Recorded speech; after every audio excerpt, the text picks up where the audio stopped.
Welcome to another edition of NetStruc Talks. It's Sharon Devonish Lead, your host. And today I have someone who is a former paralegal, who went to detective, who went to supervisory detective, to now author and speaker and advocate for her journey with child sexual abuse, Amanda DeGeneste. So stay tuned and let's watch and listen out for all of the great things of what Amanda has to talk about.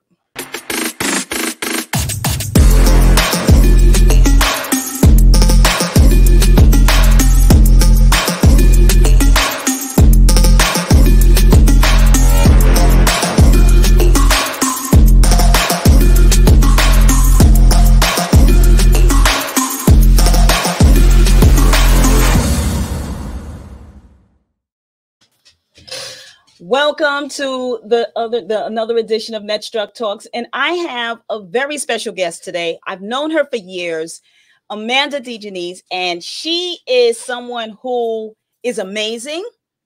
She did not let her history dictate her success, and now she's here to talk about her book. She's here to talk about all of the advocacy work that she's working for child sexual abuse. And I just want to let everybody know about all the great things that what she's doing. Amanda, how are you? I am well, Sharon. How are you? It's so good to see you.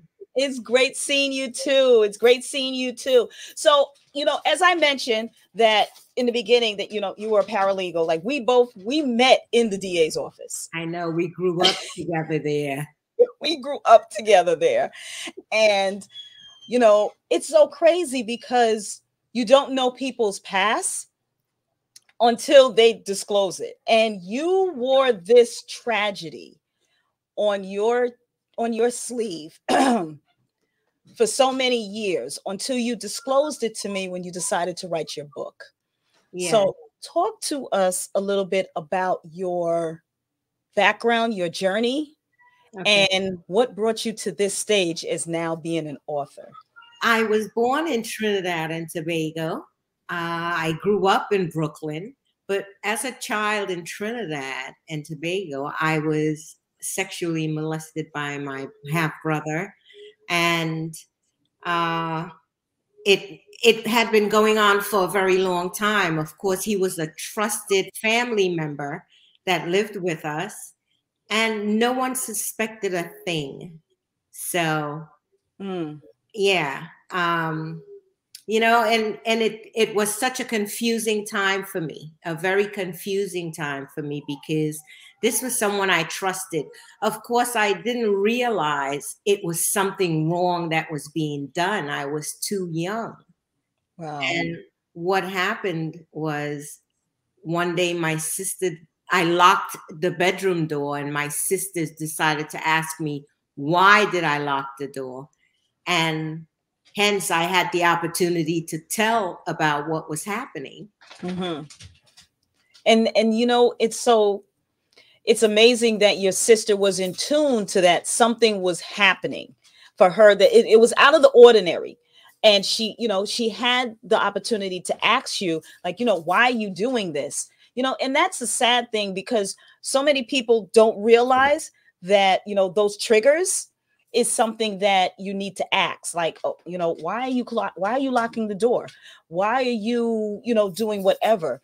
When your sisters, when she did come and she asked, was it something when were you able to, disclose it without a problem, or did you feel embarrassed? I mean, how did you feel when she asked you?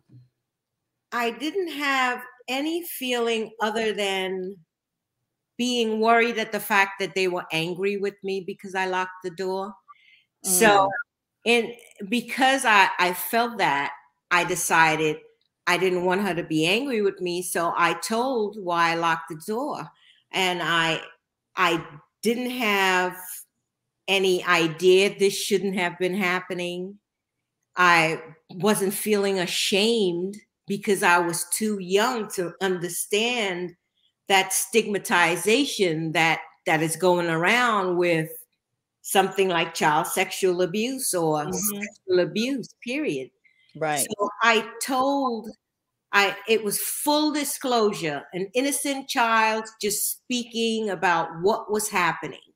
Right. And of course, they stopped him from coming over. That was the end of it. He was not allowed to come to the home anymore. You know, and how old were you when this started? I would say about it started when I was about 6 or 7 years old. Wow. Mm-hmm. Wow. And I'm sorry. No, go ahead. Go ahead. The funny thing is, no one suspected. We would all be sitting as siblings watching TV, and he would just take his little pinky finger and stick it in the palm of my hand and walk with me outside of the living room and take me to the back and do whatever it is he wanted to do with me. And Wow. no one suspected because he was my big brother. Right. So right. So you wouldn't, you as the innocent child would not think that, this is bad because you put trust in him. Exactly. And the sad part about it is this is still occurring to this day, that young children are being victimized by a family member or a friend of the family, and they don't know what to do. They're scared. Some may think that this is okay. Some is like, you know what, this don't feel right, but I'm still going to do, because they're feeling that that person is not going to steer them wrong.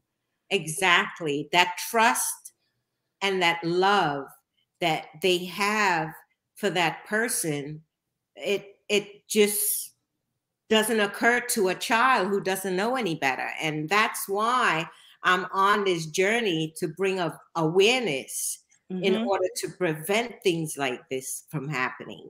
Right. It's really important for the responsible adults to pay attention to the children's surroundings. Mm-hmm. And again, that's important, because we think that everything is okay. Now we're running around, we're working, trying to make sure that everything is good in the household. You're not thinking that, your child is being sexually molested. You're not thinking that. And, the sad part about it is it could be a parent and the other parent doesn't know. So you're thinking all of things are good. Your guard is down. You shouldn't have to think that. And then boom, you find out just so by happen. And, a lot of the cases come out of schools. And a lot of times it takes years for disclosure. And that has to stop. And it's not the victim's fault. There's a stigmatization behind the sexual abuse. Behind victimization, period. There's a stigmatization behind it. And we need to do more. And doing more means talking more about it. Right. Taking more preventive steps, teaching your children body safety at a young age. We teach them to tie their shoestrings, cross the street. They learn how to sing songs on TV. We teach them the ABCs. Yeah, absolutely. We teach them body safety, how to identify the parts, different parts of their body when they're young. The good touch, the bad touch. Right. Right. And what age do you think a parent should start talking to their children about that? Well, each child is different. We know each child learns at their own pace. And you as a parent, you know when your child can understand, oh, this is my nose. I'm sorry, this is my nose, this is my ears, this is my breast. Right. We need to teach them these things. This way, when they're coming to us and saying, Susie touched my breast and I didn't like it, it would lead us to ask questions, open-ended questions. Yes. Right. Really? When? Right. What did she do? Just ask questions in order to get more information. And you, as the responsible adult, will be able to gauge whether or not it was an inappropriate touch, an inappropriate touch, or something that normally would happen. Mm-hmm. Now, so let's go back to, in terms of, when your sister found out and they told him he couldn't come back. How did you feel after that? I mean, what was what occurred after that? I felt so much relief. Wow. So much relief. And the thing is, like I said, I didn't know it was something that he shouldn't have been doing. Mm-hmm. But once it ended, I felt free to be me in my home. Because prior to that, every time he was around, I would try to stay close to my other siblings, Mm-hmm. or, subconsciously trying not to be in a room with him by myself. Mm-hmm. So subconsciously, you didn't know that this was bad, but you just didn't like it. And so you try to put yourself it was not comfortable for me. So I wasn't telling anyone else because I didn't know it was something I needed to tell, but it wasn't a nice feeling for me. So I did whatever I could to try and avoid being in places alone with him. Mm-hmm. And so you got the support from your family, thank God. Yes, I did. And just going forward, how were things going for you during the course of the time before you even, decided to, start a career? It was very troubling. Again, I had no idea it was a result of not getting the proper support and help that I needed emotionally for the sexual abuse I had gone through. Mm-hmm. So here I was, a teenage mother. After all that sexual abuse, I didn't care to have sex. But here it was, I was a teenage mother. I loved school. I ended up being a high school dropout. Wow. So I didn't know that was what was affecting me.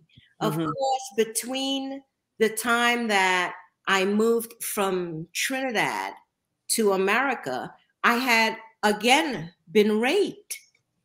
Wow. So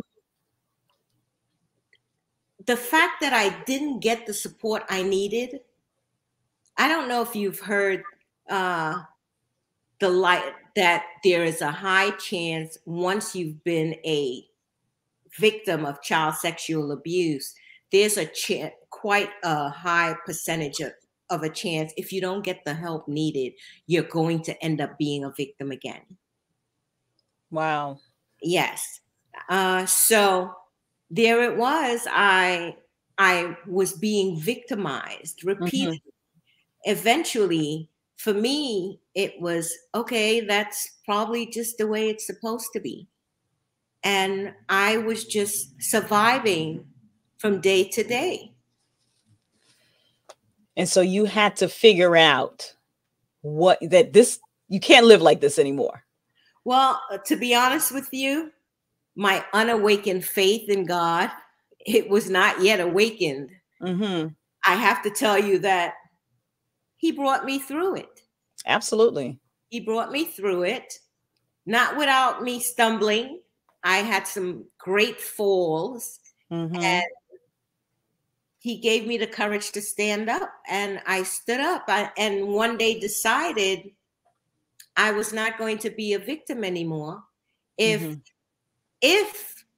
that victimization was going to define me, it was going to define me as a victorious survivor and not a victim. Amen to that. And that's exactly what happened. I mean, you went from tragedy to living that tragedy over and over again. You had the family support, but you didn't get the professional support that you didn't know that you needed. And when you finally got that, Yeah. It was like, now you understand that you were not, this wasn't your fault, and that how you can move on with the proper, with the proper guidance. And That's you right. did, you didn't let your past dictate what success you can be. Exactly. Exactly. And I have to say, my career being a paralegal, working on different cases, and then being promoted and sent to the police academy in with the district attorney's office, and working cases like crimes against children and Right. sexual crimes with adults, just plain old victimization, Mhm. just dealing with victims. It, my past, my own victimization actually helped me to be a better uh, law Detective, enforcement law officer. enforcement, absolutely. Yes, yes. And it, I dealt with it with compassion. I knew the questions to ask. As a Hmm. matter of fact, it it helped when I would be able to tell stories to some of the victims, like, you're not alone. Other people have gone through this. I went Mm. through something similar. And when they hear that, to see the sigh of relief in them, Right. that Right. gave them the courage to now talk about what they are now processing happened to them. It was just so rewarding to me. No, I can imagine. I can imagine. Thus, just in the DA's office, we had a bureau specifically just for crimes against children. Yeah, And, and the sad part, it was a busy department. It was a busy bureau. It was a busy bureau for, just to see that people were doing these type of crimes to innocent children. I know. And for you to be working on specific cases like that, to see that, how did that make you feel? It made me feel as though I was in the right place Mm, at the right time. right. That my journey was a preparation for that, for, for that particular moment Hmm. with each victim that I dealt with. Wow. Right place, right time. Yes.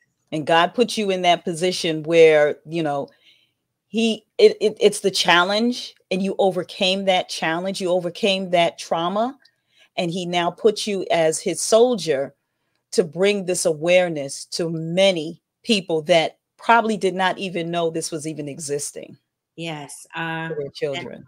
as you can imagine, you've seen me working my daily routine during the district attorney's office. Hmm.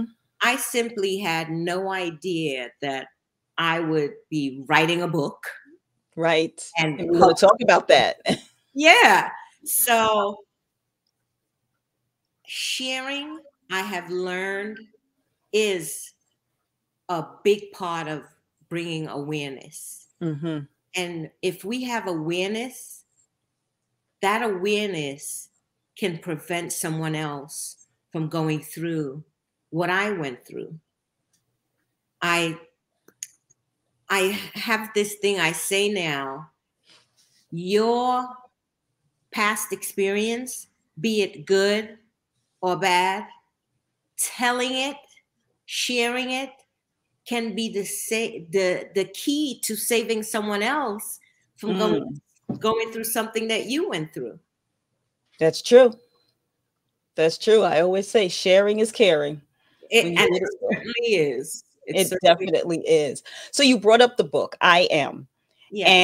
And talk to us in terms of what I Am is all about. Like, what made you decide to, one, tell your story? And I Am is a little different, and your story is in how you depict in your book. Talk to us about I Am. I decided to write, well, first of all, I had been writing since I was a teenager. I would write poems, be it something good or something bad. I would write it down in all these different notebooks. And as an adult, I had friends that would come to me with things they were going through either then or had been through, and they just can't get over that hump. And I would send them one of my poems, or I would tell them a story about what happened to me, because I wanted to give them hope. And I wanted them to draw off of my courage, my strength, to get their own strength and courage in what they were going through. And everyone, especially my older brother Victor and my sister Jasmine, they would say, "You have to write your book." And I, oh, no, not writing a book. But when I saw how it helped the people that are dear to me when I would tell them stories or give them a poem, I said to myself, I have to send this out, because God told me to go tell them, so I'm telling them. Right. So I Am is it's a book about your poetry, your stories. Yes. That helped you get through. Yes. And helped others get through their traumas. Yes, it's an autobiographical, poetic reprieve from me to anyone that needs to read and understand that they're not alone. No, that's amazing. That's amazing. When you came to me with this, and you know, crazy enough, you launched this book. I know. When the pandemic started, not even in the middle of the pandemic, when the pandemic started. And that is another challenge, that what God was like, listen, we're going to do this. We're not pushing it back anymore. We're going to do this. And you kept going and you kept going and you kept Thanks going. to you. Thanks to you. I have to tell you, I did not, although I knew this was a holy journey, a spiritual journey. Definitely. I didn't have much faith at that moment in regard to what was happening with the pandemic, but God shut me down. He said, that's not what this is about. It's not about you not getting this out. And he pointed me to your direction. And we hadn't seen each other for some time. I know. So, and the crazy part is I didn't even know your story. I know. So when you came to me and you were like, you know, this is what I'm writing. This is what's happened to me. This is my trauma that I've been going through. I was a victim. Now I'm a survivor. And I'm telling you, I was in awe because how you carried yourself in the DA's office. You told me. You would never know. Well, you know, Sharon, that is another testament to not allowing the wrong that someone else did to you change the person you are. Absolutely. And you definitely did not let that happen to you. They violate you. And when I say violate you, I'm not just talking about sexual abuse. There are all types of victimization. And when you're violated like that, it's a process. You have to take time to go through that process. And a lot of times we really don't do that. We just push on because we want to survive. We just know we need to make it. Right. So we just keep taking those steps. Some of us, we pray through it. Some of us shop through it. Some of us, we drink through it. Some of us, yeah, it's a lot to well, just get through. Yes, we just know we have to make it to the other step. And so when I was walking around all that time, my feeling truly was not that I was stuck on that or those things that I went through. My feeling was, you got to make it. You have to make it. And every day would be the next day that I made it. Right. And it's only been through our profession in the district attorney's office. And I always give thanks to Jeannie Hammock. Oh my gosh. Charles Hines for seeing what they saw in me to want to give me the opportunity to do what I did. Amy Feinstein, these people saw something in me that I still at that time wasn't really sure that I had it in me. So it's through my profession that I realized, hey, you're still a victim. How do you not become a victim anymore? Right. And you went past that. Yes, yes. You went past it, which is, your story is amazing. And your story is a testimony for many people that does not know how to get out of the victimization stage, because you're not a victim. You're not. You don't have to blame yourself. It's not your fault. You didn't walk up to your brother and say, hey, do this to me. Women don't walk up to their abuser and say, abuse me. No, it's not. You just so happen to be in that situation with that person. And now, how do you get through it? And with your book of poetry, with your, with I Am, people can actually sit there and say to themselves, I'm not alone, but I'm not going to let this dictate me anymore. That's right. So let's go into the advocacy and the awareness part and the speaking part. Like, I'm excited about the speaking part with you. I mean, I know you did a couple of weeks ago.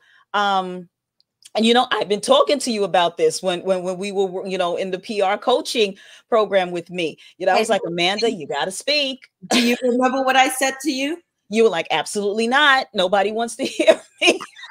I'm so happy you remembered. That's right. That's what I said.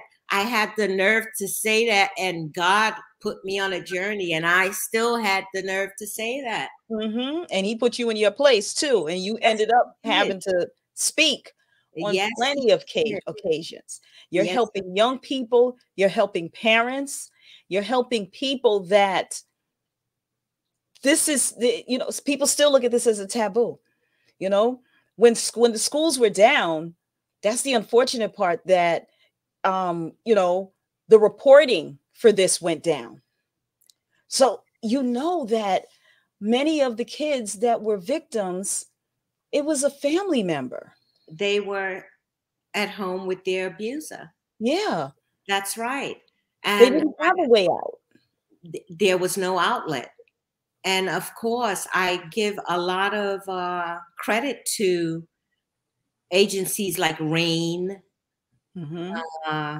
the crisis hotline, where you can text 7-4-HOME to 741-741 and get the help. Eventually, the help was being sent out to the victims, which I thought was really, really needed, because you're right, the numbers were being underreported because these children didn't have that outlet that they had in school, or the friends' parents whose house they would visit to be able to get away from what they were going through at home. Right. And now we're to this point, and I want people to know that victimization does not choose a gender. Victimization has so many different stages to it. Look up the word victimization, you'll get a definition in there of victimization. But really, it's not telling you about, you'll see physical injury or something bad being done to hurt someone, but you're not hearing about the emotional part of it. And that emotional part starts before you're actually victimized. Right. Because you have to recognize that it's getting ready to happen to you. And your emotions is already involved at that time. Right. So your mental health is being affected. That's right. And you don't know how to deal with it and how to channel it. And, it does not end when you disclose. Right. It keeps going. Yes. So you have to care. Time does not heal wounds. Care heals those wounds. So you have to externalize, you have to talk about it, and talking is a form of awareness. You have to get the help you need. Right.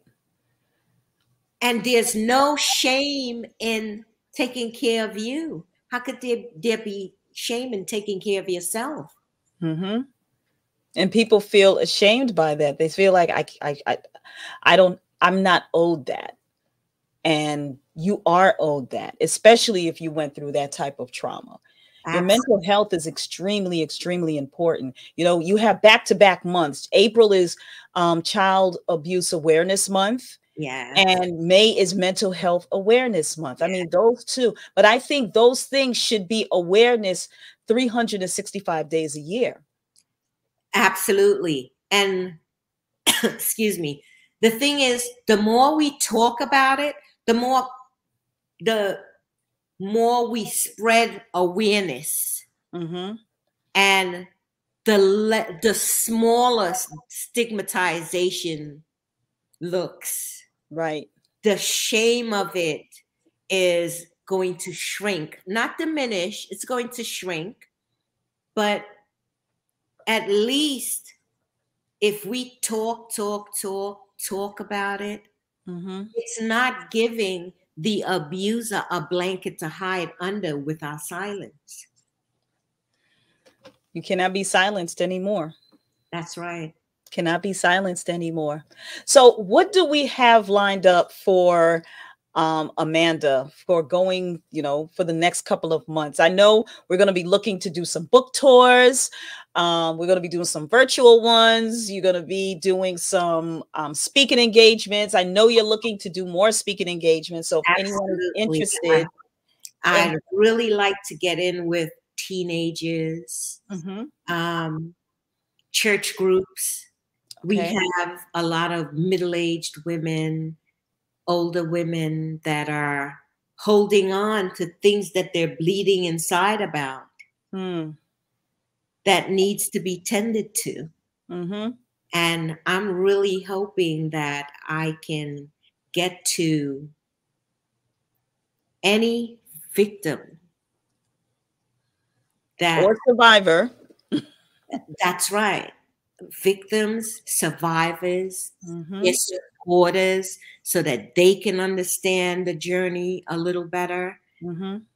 I'd really just like to be used as that vessel to get the word out to them. To get the word out. So everyone, if you're listening to this, if you are part of a church group, if you're part of a youth organization, a school, if you have a conference coming up that is talking about, how not to be a victim going through trauma or anything to that extent, Amanda is here. She has lived it. She has conquered her victimization. She is a survivor. She is a queen. And she wants to be that advocate for so many, to let them know that whatever your trauma was, do not let it dictate you. Do not let it do not put you in a position where you cannot succeed. You don't always have to be a victim. The victim is only one part of the journey. there's more to it. Amazing. That's amazing, Amanda. So I want to put here your contact information. Anyone is interested in getting in contact with Amanda, her email is author@i-m-anda.com. Her website is www.amandadegeneste.com. Please reach out to her. Let her know that you heard her story. It was amazing. It changed your life. It made you think differently. It made you be more in tune to your child if they started acting differently. I mean, or if you want her to come and speak at one of your events. This is something where, here on NetStruc Talks, we want to bring resources and opportunities for our listening audience to take advantage of. And this is something that's very critical. This is something that both Amanda and I worked in the DA's office. I was a paralegal in the domestic violence unit. I also did some paralegal work in the crimes against children. We were in special victims. We saw how people were going through these things. Yes. So it's near and dear to me for the advocacy. It's near and dear to me for the awareness. And Amanda, I commend you. I salute you for just stepping up and telling your story, so more people can tell their story, so they can start working on the healing. Yes. I also want to put here, please follow her on IG, Awareness for Prevention. And you can definitely DM her, or you can reach out to her, like I said, for any kind of, awareness presentations, and just being that support system. Absolutely. Well, Amanda, thank you so much for giving us the time, Sharon, for letting us know about your story and also about your book. You can also get Amanda's book on her website. So make sure that you go there and get a copy of her book. If you would like it to be autographed, just shoot her a message and she'll try to see if she can work something out for you. Okay. Thank you so much, Sharon. I love the fact that you're doing what you do. Thank you. Thank you so much. And I love what you're doing also. And keep up the great work. Keep up the awareness so we can actually put an end to this child sexual abuse. Woo, yes. Absolutely. Thanks again, everyone. And I'll see you at the next NetStruc Talks.